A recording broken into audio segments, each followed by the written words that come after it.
Semitic Magic, Its Origins and Development by R. Campbell Thompson. We are concluding. We're in, part 1 here. On the other hand, it may be urged that although the primary unclean taboos are not mentioned, the second contagious taboos are quoted at great length. But the reason for this is clear. The primary taboos are in themselves, as we have said above, either innocuous with regard to disease, are patent to the most heedless, but contagion from such is a very different matter. For example, the Lilith, who regards herself as a spirit wife, brings no harm to her human husband, and yet will retaliate on any other who shall interfere with her. Hence, this very important point adds to our demonstration of the theory of the unwitting sins. 2. On looking on a corpse. It is doubtful whether the translation of Anapagri Itchir Uene, given on page 35, in the sense of having allowed the wax figure to look on a corpse, is valid. The passage is probably to be rendered, "They have looked upon me as a corpse," similar to 113, or is that supposed to be L, 5013, on page 152. But the taboo is certain, from page 26. 3. On the meaning of Guzalal,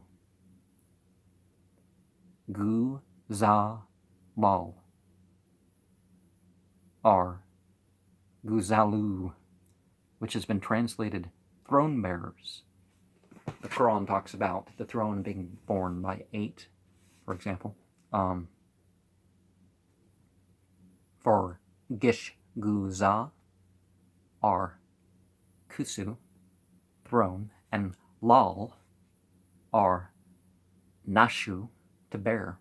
This meaning is, however, challenged, although nothing satisfactorily definite has been suggested as an alternative. The comparison, therefore, between the Assyrian spirits and the throne bearers of Hebrew and Islamic tradition rest on the evidence pro or con for the exact meaning of the word.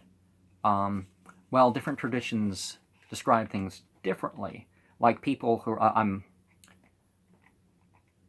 going to get some criticism probably for saying this, for going over this, but I'm going into the Lovecraft thing as maybe there's something psychological or spiritual that not only can be referenced through this, which is the main and clearest thing, but perhaps he had some experiences that he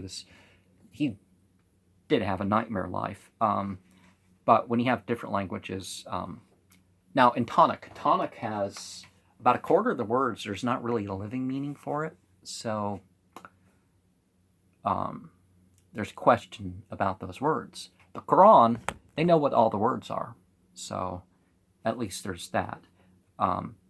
There's different interpretations people have according to their beliefs or their psychology or their circumstance, and perhaps they're all valid, but we can't necessarily say, ooh, this word sounds like this in this culture versus this culture, so it must mean the same thing. It doesn't.